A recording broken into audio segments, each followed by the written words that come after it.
We have some massive Micah updates as an NFL insider just dropped a game-changing report on how the Cowboys and the rest of the league plan to handle this situation. We'll keep you updated right here on Cowboys Digest. Welcome in, everybody. I'm Jace Andrews. I appreciate you tuning into today's show. If you are part of the 78.4% who watch these videos and are not yet subscribed, what are you doing, my friend? Today is the day training camp is underway. We have our first preseason game tomorrow. You're going to want to subscribe so you can stay up to date on all the latest Cowboys news. Now, we obviously know the Micah Parsons situation is an interesting one to say the least. However, yesterday was a big day for a couple of different reasons. We first start with an Adam Schefter tweet, and we'll kind of go into the article that Todd Archer wrote about it, but for the first time in training camp, Micah Parsons was not on the practice field Thursday. Now, multiple sources indicating that the Pro Bowl pass rusher was dealing with back tightness. Now, we have the same report coming from Todd Archer in his article. Given the full quote here, same thing, not on the practice field due to back tightness, and apparently he received treatment during the workout. So, there's been a lot of questions with Micah. Is he going to hold out? What is he going to do at practice? He's kind of been a little bit wishy-washy in some ways. Obviously, he's been on the field. He's been there. He wasn't wearing his 11 jersey, and then Brian Schottenheimer was able to, put that 11 jersey back on, saying that we wanted to all wear the same thing. He put the jersey back on and has been on the practice field since. Now, has he been practicing to full capacity? No, whatsoever. But obviously, when you miss a practice fully and this stuff is going on, it causes a little bit of question marks across a really entirety of the league. And so, obviously, he is a very key part to the Dallas Cowboys defense, and in a lot of ways to any defense that he may end up with if it is not the Cowboys. 13 games, 12 sacks. Obviously, this was an injured season for him this past year, and yet he still played to a Pro Bowl type level. Now, in my opinion, he deserves the highest paid defensive contract in NFL history and in the NFL right now. You talk about the $41 million a year that TJ Watt just got for 3 years. I believe a 4-year, $43 million is 100% on the table and 100% worth it, not just for Jerry Jones, but for Micah Parsons, because there is a lot of teams in the NFL that would give him that type of money. And if you ask his teammates, it seems like they're kind of a little bit of a calming sense. They feel like it's going to be resolved. And we first start with Dak Prescott, who was able to talk about this.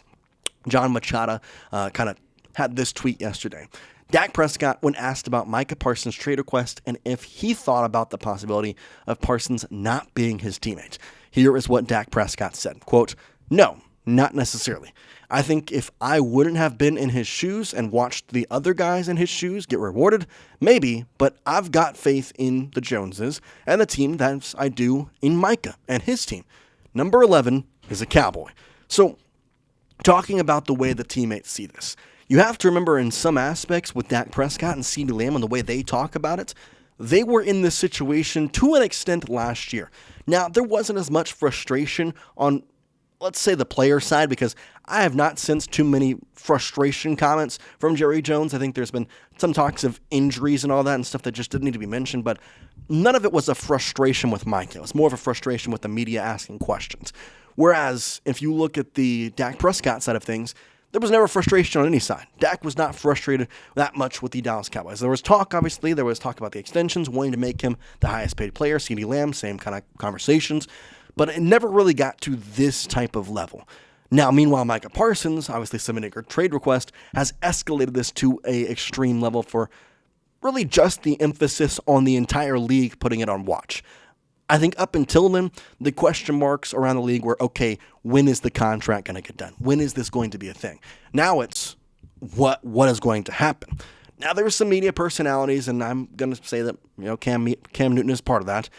He believes that the trade thing doesn't really matter. It's kind of like the same situation with Myles Garrett. Myles Garrett requested a trade out of Cleveland. They said, here's $40 million a year. And he said, you know what? Cleveland ain't so bad. I think that money can make Cleveland look good for me. Similar situation here. If you're sitting there on the desk and you're talking with Micah's agent present, Jerry, Micah's agent present, need to have that there, and you say, okay, we know that you are valued at this. We believe you are valued at this. And it doesn't even have to be $45 million. But if you say $43 million, whatever it is, are you going to say no to that, Micah Parsons? I don't believe so. And I'm not trying to put blame on anybody here. I think this is just an unfortunate situation. Do I think Jerry may have handled it the wrong way in some aspects? Yes. Do I think Micah has somewhat handled it in a little bit of an interesting aspect? I'm not going to call his wrong, but interesting aspect to, make comments about the coach, and the whole Twitter post explaining it was great. I'm glad for that as a fan watching and understanding what his side of the ball was. But at the same time, I like a lot of these conversations, and the way that it has been is to kind of stay inside the organization. So I'm not going to put blame on anybody. I'm not going to say it's Jerry's fault. I'm not going to say it's Micah's fault. It's just an unfortunate situation. But in that light, I still want to get done. Now, again, we talk about it here. Todd Archer with the full report, and he had the tweet earlier saying Micah Parsons took part in the post-practice walkthrough on Thursday after not being on the field for practice. So anybody worried that this is the start of a holdout, we can calm down. I don't see Micah Parsons holding out.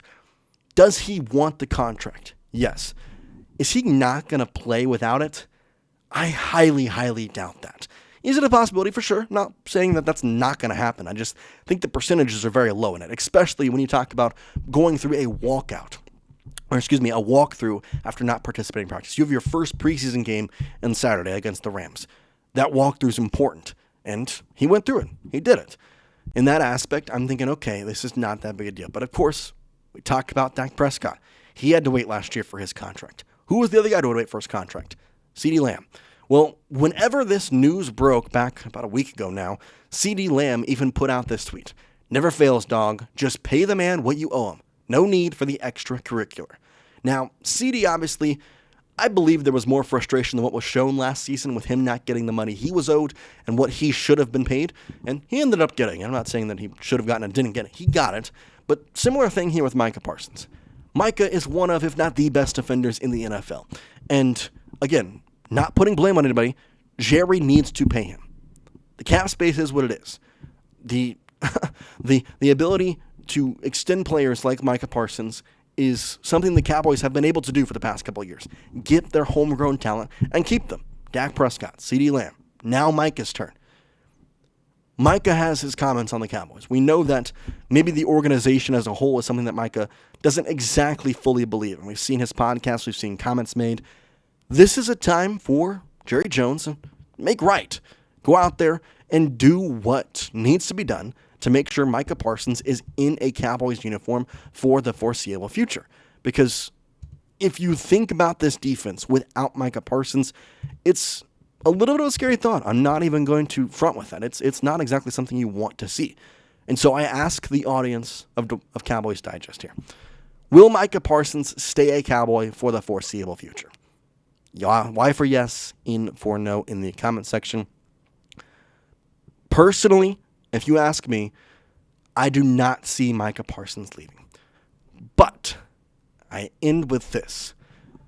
There is a lot of talk about how this is part of negotiation. There is a lot of talk about how we're not worried, about how the Cowboys fans should not be worried.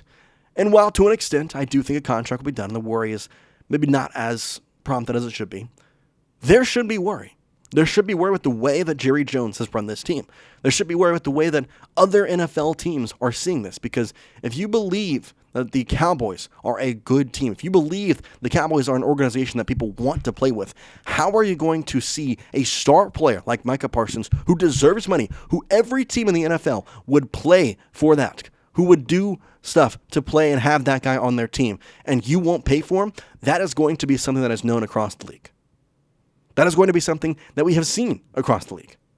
Now, we did get a report from Todd Archer, and I don't believe I have the quote anywhere, but we know that no team has requested or even thrown out a trade for Micah Parsons.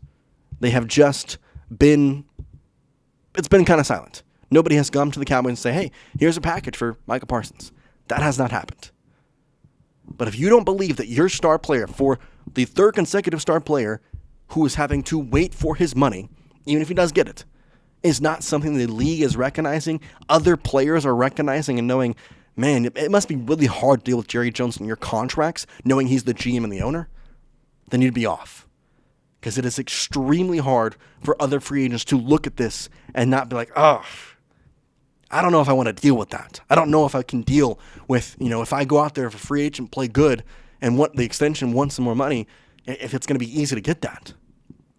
Now, it's different stipulations. Obviously, Micah Parsons has the contract this year, and he's still going to get paid a lot. And they could franchise tag and pay a ton of money, but it's something that needs to be worrisome, not because Micah Parsons is 100% going to leave or not, but because of the way the Cowboys are being represented across the NFL and what that will mean for future free agents, future signings, future extensions that are now going to be looked at in a different light with the Cowboys specifically because of the way they handled CeeDee, because of the way they handled Dak, because of the way they are handling this Micah Parsons situation. And again, by Micah's account, he has been asking for an extension and has been willing to take a little less money for the past couple of years. And you have waited and waited. And now you're saying you regret extending Terrence Steele. You regret giving contracts to certain people because they were injured. They didn't really play. That doesn't look good on you. It doesn't look good on the organization. And it certainly does not look good for future people who will try to play for you. This is a situation that is far larger than Micah Parsons. And I wish Jerry Jones would realize that. But right now, all I can do is wait and see how this unfolds and whether or not Micah Parsons is wearing a Cowboys jersey for the foreseeable future past this season. Unfortunately, we don't know that. We do know that you should hit that subscribe button, though. It's 100% free, and of course, we're covering the Dallas Cowboys every single day for you. So for now, guys, we really appreciate you tuning into today's video, and we'll see you next time here on Cowboys Digest. Peace out.